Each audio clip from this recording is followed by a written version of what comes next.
Am I the a-hole for telling my ex his own son doesn't want him to be his father? I'm 35 female in a co-parenting situation with my son's father, 37 male. We had our son very young during our relationship, but it ended because my ex and I would argue so much. I know that environment isn't good for a child, which is why I made a decision to break up with him. Things got worse after that. This was the start of my ex's problems. If I needed him to do something for our son, he wouldn't, just to spite me. He didn't want to give me child support because he didn't want me buying things with it. He couldn't handle that I was over him. We share 50-50 custody, but I'm considering going for full custody because he doesn't fulfill his role as a father. My son is older now, and for most of his life, his father would leave and come back. After ex's father died, he turned to drugs, choosing to get high rather than being a good father, even when he wasn't using. He went to rehab and tried to be a father but failed again. He just doesn't care. Since he's had more kids with his girlfriend, 22 female, he has no time for our son. As a mother, it's heartbreaking to see. When my son was 7, I started dating the man who is now my husband. He's been patient with my son and ready to help him. Ironically, my husband has been to more of my son's recitals and games than his biological dad. My son, 14, used to beg for his dad's attention, but now he doesn't care. He recently told me he doesn't want his dad to be his dad because he is not enough. I'm so grateful my son has an actual father figure in his life. He now calls my husband dad. When my ex found out I was dating someone, he acted like he cared about his son. He would question why another man was around his child and say he wasn't allowing it. It was a mess because my ex wanted me to be miserable over him, but I wasn't. He even tried to fight my husband, which didn't go well. One day, it was supposed to be my ex's turn to have our son, but he had long since stopped picking him up on his days.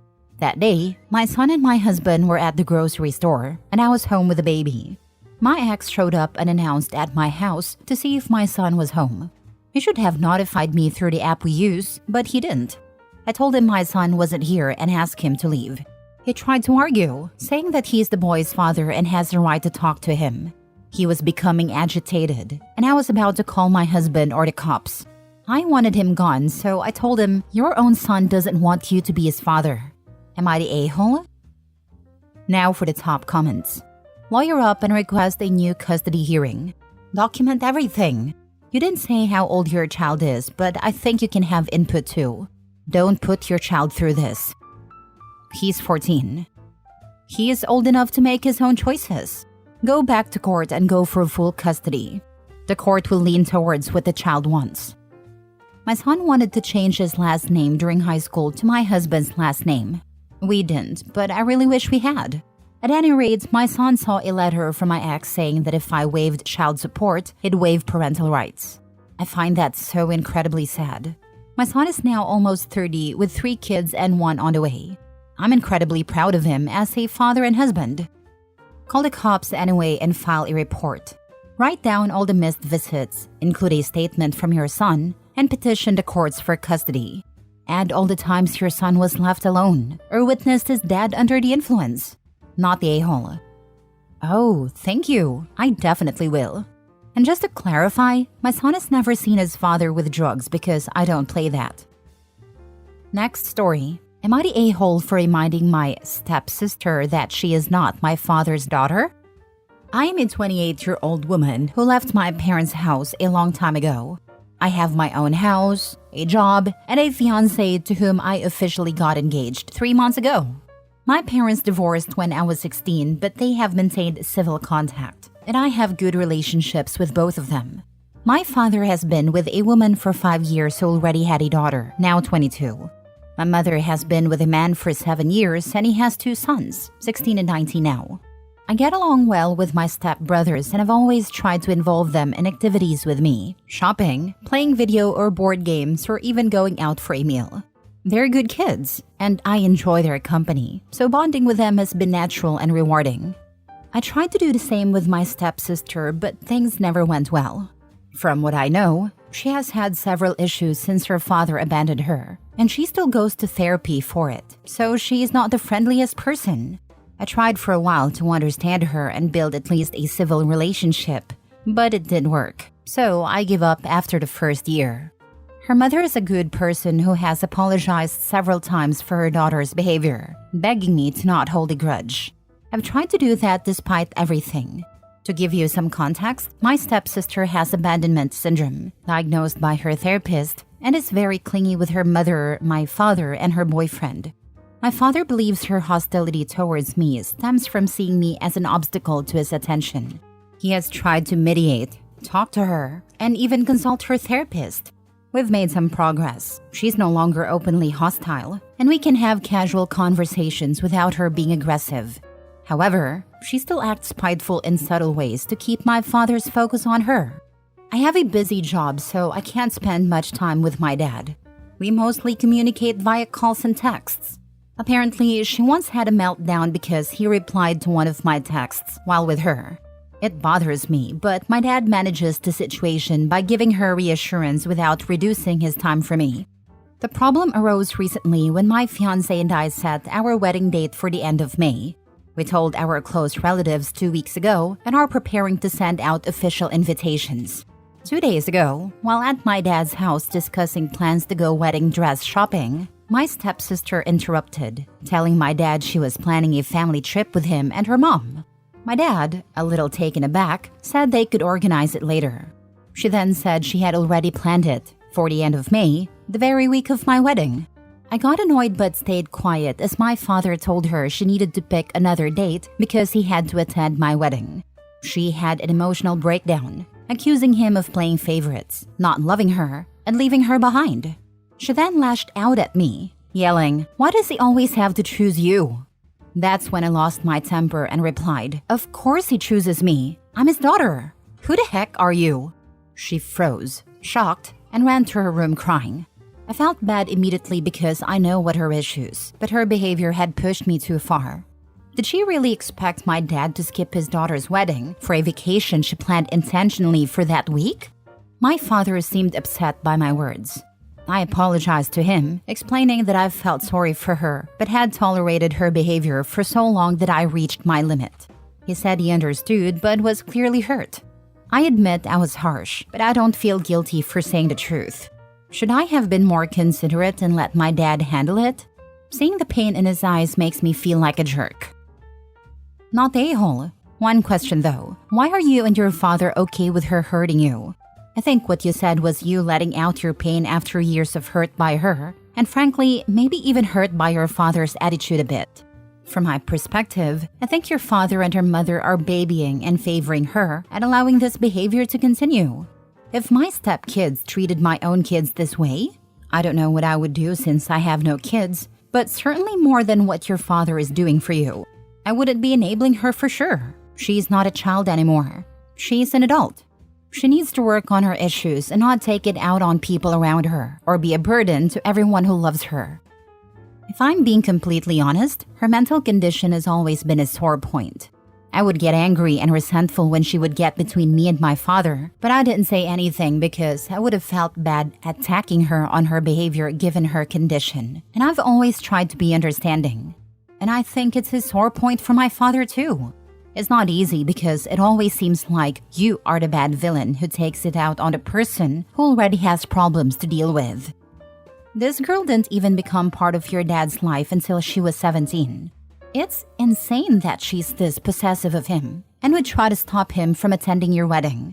She's now an adult, and regardless of her abandonment issues, she deserved that reality check. You've been more patient than anyone could reasonably expect. I'd apologize again to your dad for your reaction, but make it clear that appeasing her at your expense would damage your relationship with him beyond repair. Also, let your dad and his wife know that any drama from her at your wedding will result in her being asked to leave. After this behavior, I would uninvite her from the wedding. Stepsister will only cause drama that day out of spite. OP is not the a-hole. Agree. Imagine the tantrum she would get over a father-daughter dance. Next story. Am I wrong for dumping my boyfriend and exposing him to his baby mama? I dated Mark for over a year and I truly believed we had something special. We talked about moving in together, made long-term plans, and he always seemed so invested in us. But everything came crashing down one evening when I stumbled upon a social media post that changed everything. It was a picture of Mark at a party I hadn't heard about, his arm around a woman named Lisa. Feeling uneasy, I checked her profile. That's when I saw her recent post announcing her pregnancy. Her caption read, "Can't wait to meet our little one in a few months. #blessed." My heart sank as I realized the timeline deadline. Mark had been cheating on me and now he was about to be a father. The next day, I confronted him. He didn't even try to deny it, saying he didn't know how to tell me and that it just happened. I was furious and heartbroken. This wasn't just about cheating. It was about the lies and betrayal. So I ended things with him immediately. But I didn't stop there. I felt Lisa had a right to know the full truth about who he was dealing with. I messaged her, shared screenshots of Mark's recent text to me where he said he loved me and couldn't wait for our future together, and included photos of us from just weeks before. Lisa responded with shock and gratitude, telling me she had no idea he was in a relationship. She kicked him out and made it clear their interactions would only involve co-parenting from now on.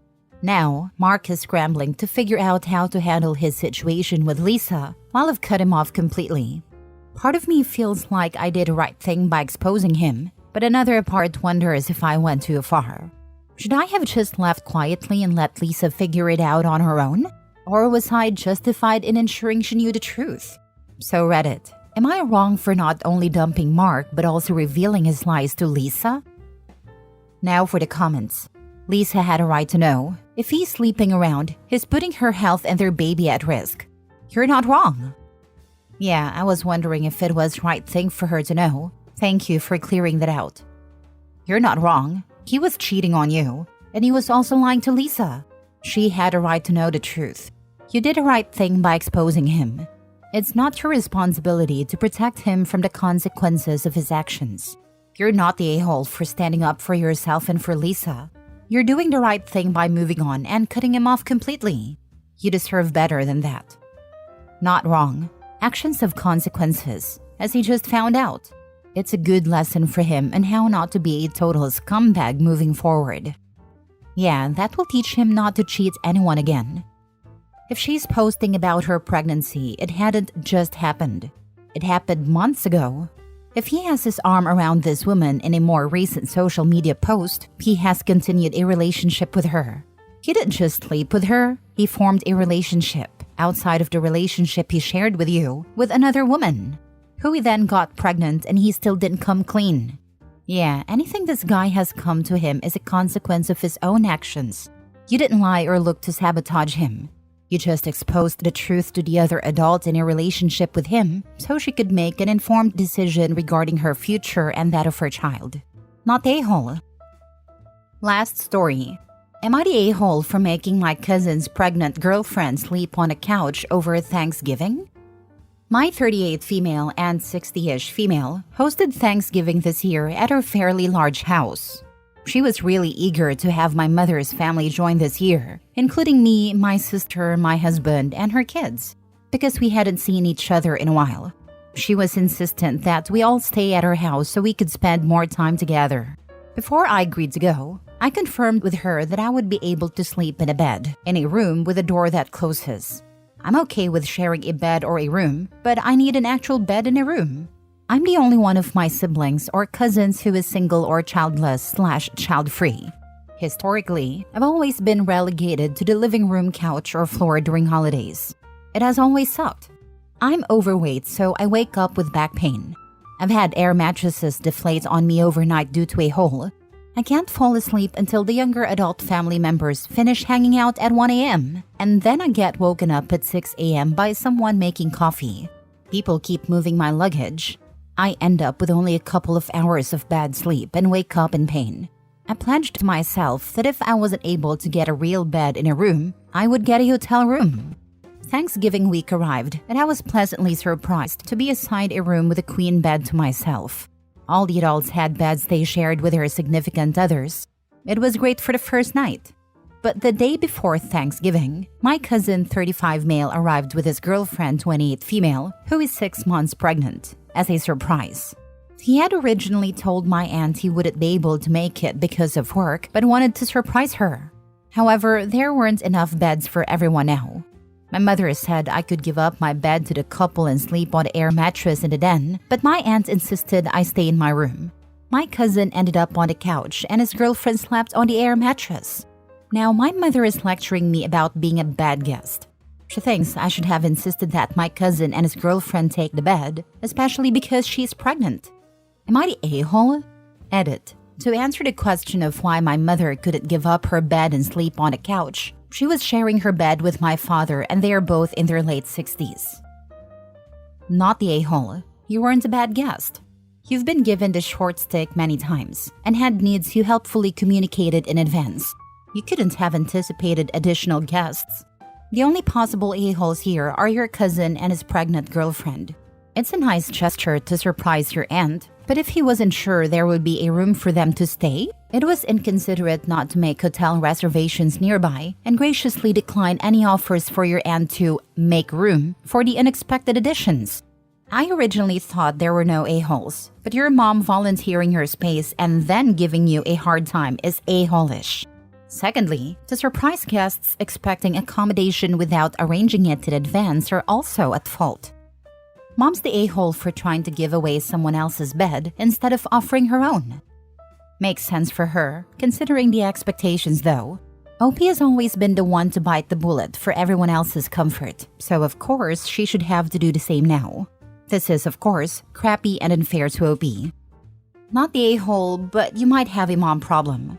Why is she volunteering you? Your aunt is a good host who understood your specific needs and made sure you were accommodated. Your mom, on the other hand, is being a bad guest by trying to pressure you to give up your space, which could make the host look bad. Honestly, I don't know why the kids weren't the ones sleeping on a couch or air mattress. Regardless, your cousin should have made arrangements to ensure his pregnant girlfriend didn't end up on an air mattress, like booking a hotel room. My mother voluntells me a lot. She still thinks I'm a jobless 21-year-old. I try to set boundaries, but she just leaps over them because she thinks she knows what's best. I've accepted that she won't acknowledge boundaries, so I have to hold firm when she ignores them. It's something I've been working on with my therapist for a long time. My mother is the exact same, weirdly comforting reading this post and hearing that your aunt stuck up for you in addition to you holding your boundaries.